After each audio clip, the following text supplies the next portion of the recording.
Hello mga ka-wheels, ito i-check natin ito DA17V Captain Seat Semi-Wagon 4x2 Turbo para sa ating number 19 na client. Yan. Tingnan natin pag goods. Sige.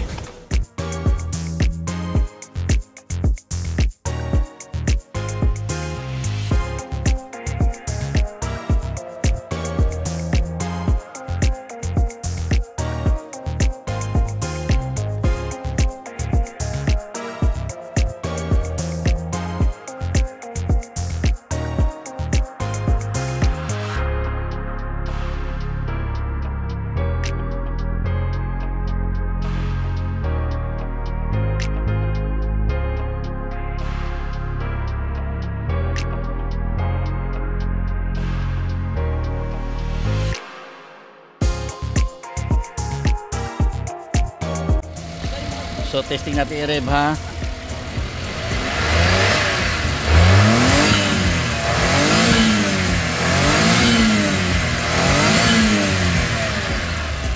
Good engine. Shifting. Ayan, gumagana yung shifting niya. Ayan. Sige, update ko kayo. So, mga ka-wheels, ayan, pull out ngayon tayo ng unit para kaya number 19 ang DA17V na 4x2 semi-wagon captain seat. Ayan o.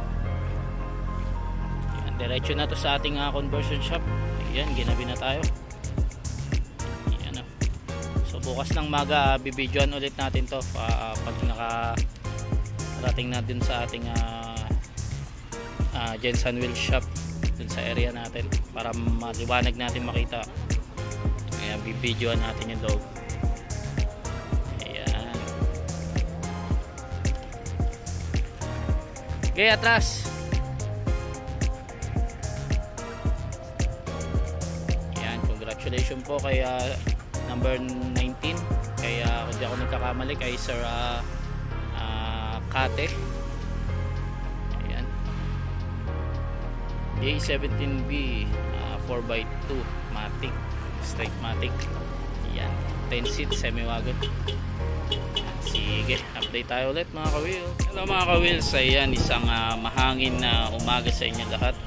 Ayan, medyo malakas ang hangin dito. So ayan, update tayo dito sa unit ni number 19. So ayan, nakarating na dito sa ating shop itong kanyang unit. Kagabi na-pull out natin, hindi natin masyado nakuhanan sa dahil madilim. So ayan, yun, check natin yung loob. Ayan, napakahinog. Ganda pa ng upuan. Ayan yung dashboard nya. So i-convert natin ngayon yan.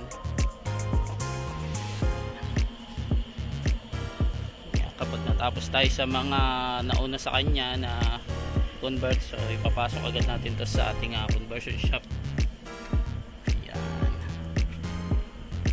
ganda, semi-wagon DA17V na 4x2. Yan, straight matic. Yun o, captain seat, high roof. Ayan, hinog na hinog. So yan ang update natin dito sa unit. Ayan, nakarating na ito sa ating shop. Ayan. Sige, update tayo ulit pag naipasok na natin sa ating conversion shop. Hello mga ka-wheels, isang magandang umaga sa inyo lahat. So ayan, update naman tayo dito sa number 19. Ayan, naipasok na natin itong kanyang unit dito sa conversion shop. So sinisimula na natin. So dito tayo nag-start muna sa kanyang dashboard. So wala pa yung converter natin dito sa kanyang rack end.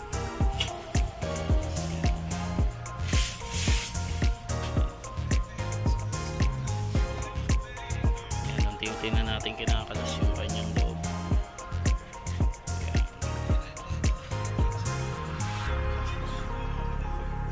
Yan ang update natin dito sa number 19. Ayan, naipasok na to sa conversion. Sige, update tayo ulit. Hello mga ka-wheels, ayan, update ulit tayo dito sa number 19. So ayan, inunti-unti na natin kinakalas itong harap. So since ito ay 4x2, papalitan natin ito ng brand new left hand drive steering rack. Ayan, then sa dashboard kinalas na rin. Ayan, i-convert na rin natin. Ayan, then yung mga butas-butas tatapalan natin yan, pipinturahan din natin dito. Ayan. So ayan yung mga update natin dito ngayon sa unit ni number 19. Ayan, sige, update tayo ulit. Hello mga ka-wheels, ayan, update tayo dito sa number 19. Ayan, so napalitan na natin ang brand new power steering rack. Ayan, brand new na siya. Then natapalan na natin itong mga butas nya. Ito assist na yan dahil may ilulusot tayo na na hose. Ayan, so pipinturahan din natin yan dito. Then ikakabit na natin itong kanyang dashboard. Ayan, tapos na rin to. Ayan, pinapatuyo lang natin yung masilya. So malapit na rin to matapos. May lalabas na natin to sa painting sa conversion shop. Then pipila natin to sa ating painting area. Ayan. Yan ang update natin dito kay number 19, kay Sir Kate. Sige. Hello mga ka-wheels, ayan, update naman tayo ulit dito sa number 19. Ayan, kay Sir Kate. So ayan, natapos na nating i-convert. So binabalik na lang natin konti-konti yung kanyang mga parts na kinalas. So na-solid na rin itong mga pinag-weldingan. Ayan. Later on, mamasilay natin yan sa painting. Actually, diretso na to sa painting shop natin. Kinuha na yung dashboard niya, minamasilyahan na, sinisimulan na. Ayan. So ayan, congratulations kay Sir Kate. Ayan, tapos na pong i-convert ang inyong unit. Ayan, ready to paint na po. Ayan. Sige, update tayo ulit mga ka-wheels. Mga ka-wheels, ayan, naipasok na natin ang unit ni Sir Kate.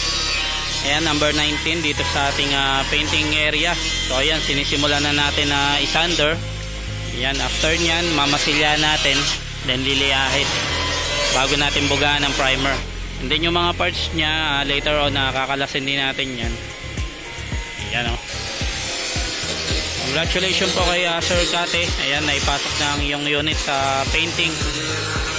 Ayan, sige, update tayo ulit mga ka-wheels. Hello mga ka-wheels, ayan, update tayo dito sa number 19.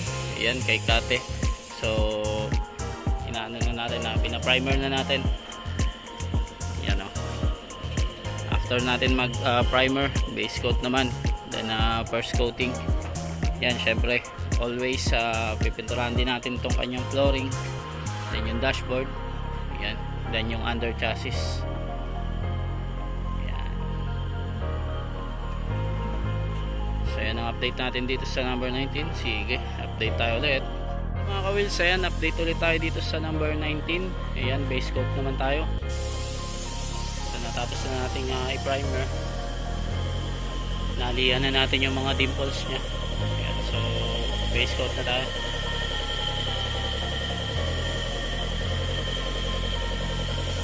After nya na magpa-first coating na tayo bago tayo mag-top coat. Ayan, yun yung sliding nya. Ito, ready for ano na rin, base coat.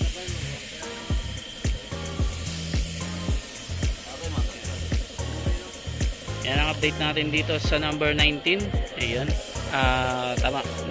Number 19 kay Kate, kay Ma'am Alice. Ayan. Sige, update tayo ulit.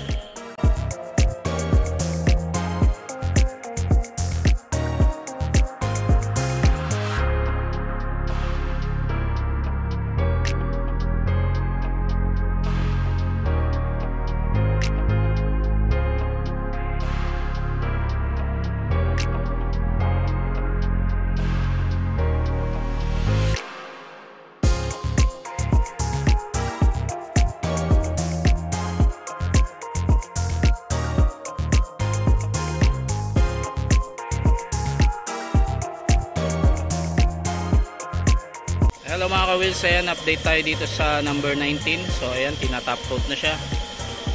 Ayan, lumabas na na yung color niyang pearl white.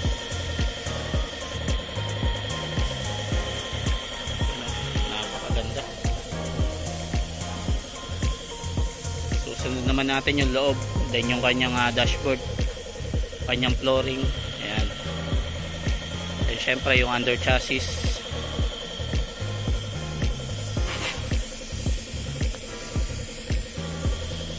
Yan ang update natin dito sa number 19. Sige, update tayo ulit. Hello mga ka-wheels, ayan, update naman tayo dito sa number 19. So ayan, halos na top coat na dun sa labas itong kanyang body. Then napinturahan na rin natin dito sa loob itong kanyang flooring. Ayan, then dito sa baba ng kanyang dashboard. Ayan. Then dito sa harap.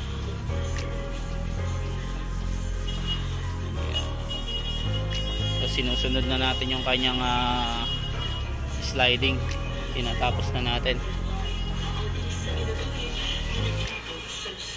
Yan ang update natin dito sa number 19. Sige, update tayo ulit mga ka-wheels.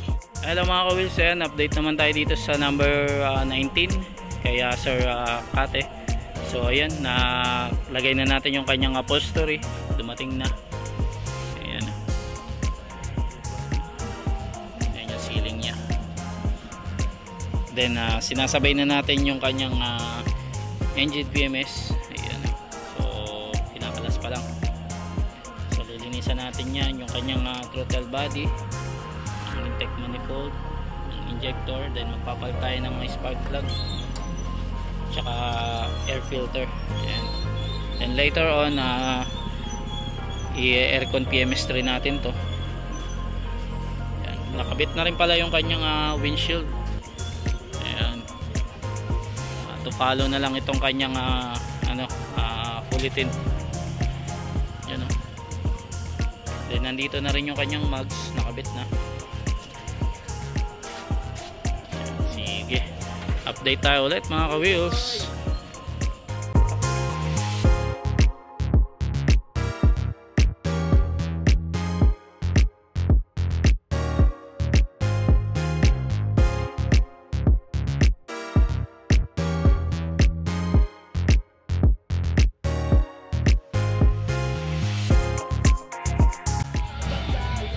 Salin tayo ng kanyang engine oil para dito sa number 20, number 19 kaya Sir pala Kate. Yan, number 19 pala, sorry.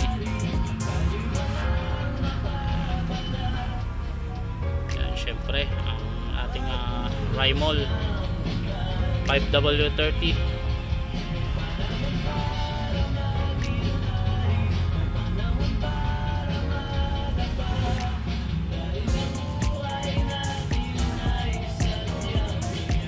Flex din natin tong dashboard ni Sir Kate. Ayan o, napakaganda. Combination ng light gray, dark gray, tsaka white. Beige yata ito, no? Beige.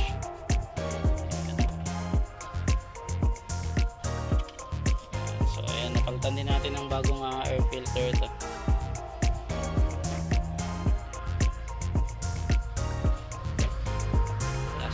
Bali 3 liters siya na. Sige, update tayo ulit mga ka-wheels. Ayan, update ulit tayo dito sa number 19. So ayan, magkabit tayo ng brand new battery. Ayan o, bagong bukas pa. So ayan, may lalabas na natin to sa painting area kapag na kompleto na natin yung mga parts. So doon na lang natin iwa-wiring, kakabit yung mga accessories niya dun sa kabilang area. Sige, mag-update ulit kami mga ka-wheels. Hello mga ka-wheels, ayan, update naman tayo dito sa number 19. Ayan, kay Sir Kate. Ayan, so pinupuli tint na natin.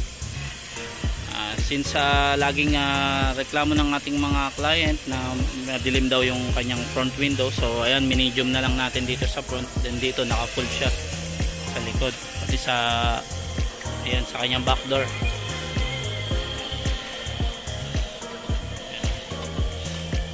Ayan, naka medium na lang dito.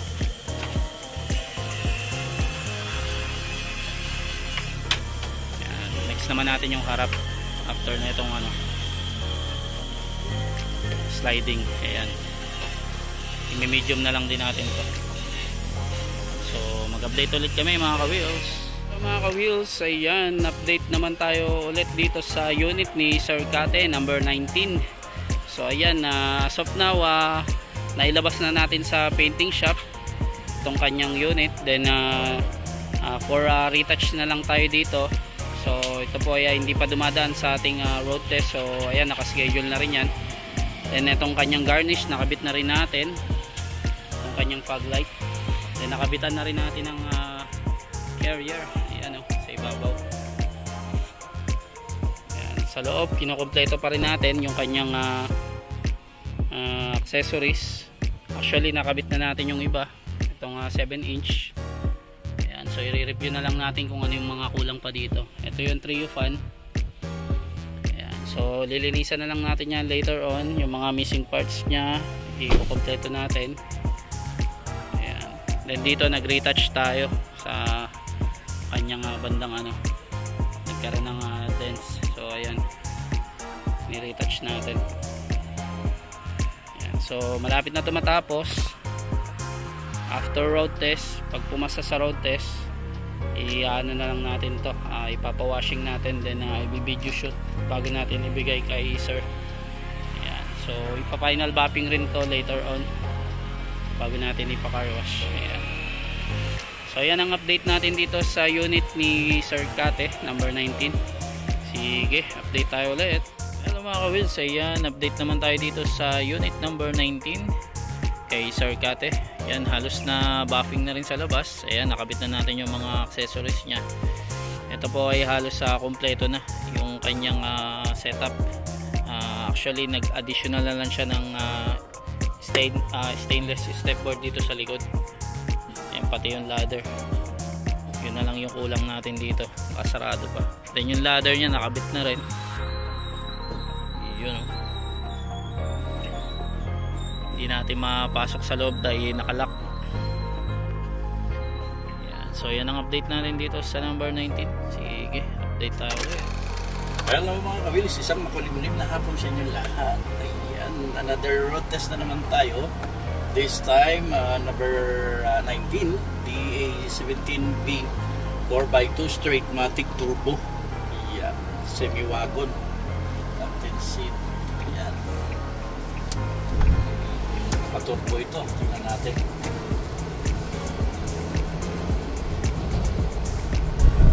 Pag nakita nyo dito sa ano na nag green light, yan siya, eco mode yan. Pagka nag blue, ayan o, nagbo-blue siya, naka sports mode yan.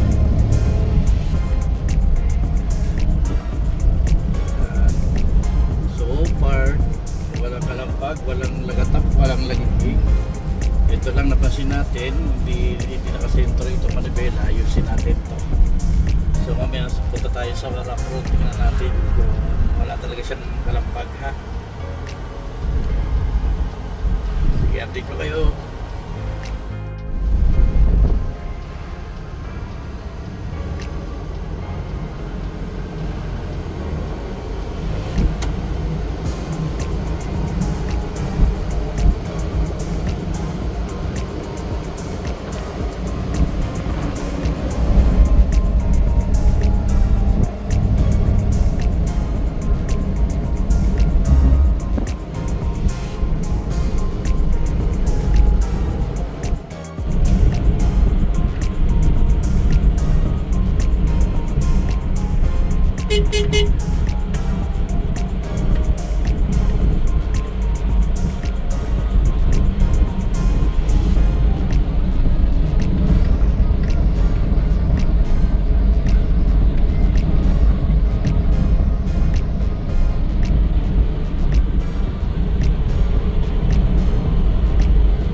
susi, maingay yung susi.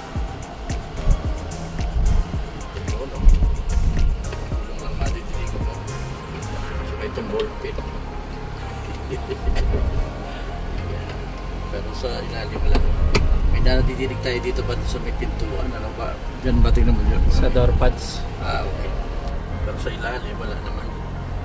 Maluwag lang yung plastic. Hindi yan lang sa may door pads yan. Or plastic yan ang mga i-recondition natin. Ang ilalim. Oh. Diyos. Very good. Okay, paano? Pa-update ko kayo. Hello mga ka-wheels, ayan, nandito na tayo sa car wash area para ipa-car wash itong unit ni Sir Kate, number 19. Ayan, so after nitong car wash natin, isi-shoot na natin to. I-video shoot, tsaka photo. Ayan. So by mga ilang days, pwede na to makuha. Ayan, since manggagaling pa sa ibang ibayo si Sir Kate. So antayin lang natin din siya na ma-pick up niya to. Ayan. Congratulations in advance po kay Sir Kate. Ayan, malapit nyo na makuha ang inyong unit. So mag-update ulit kami mga ka-wheels. Sige.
Thank you, sir.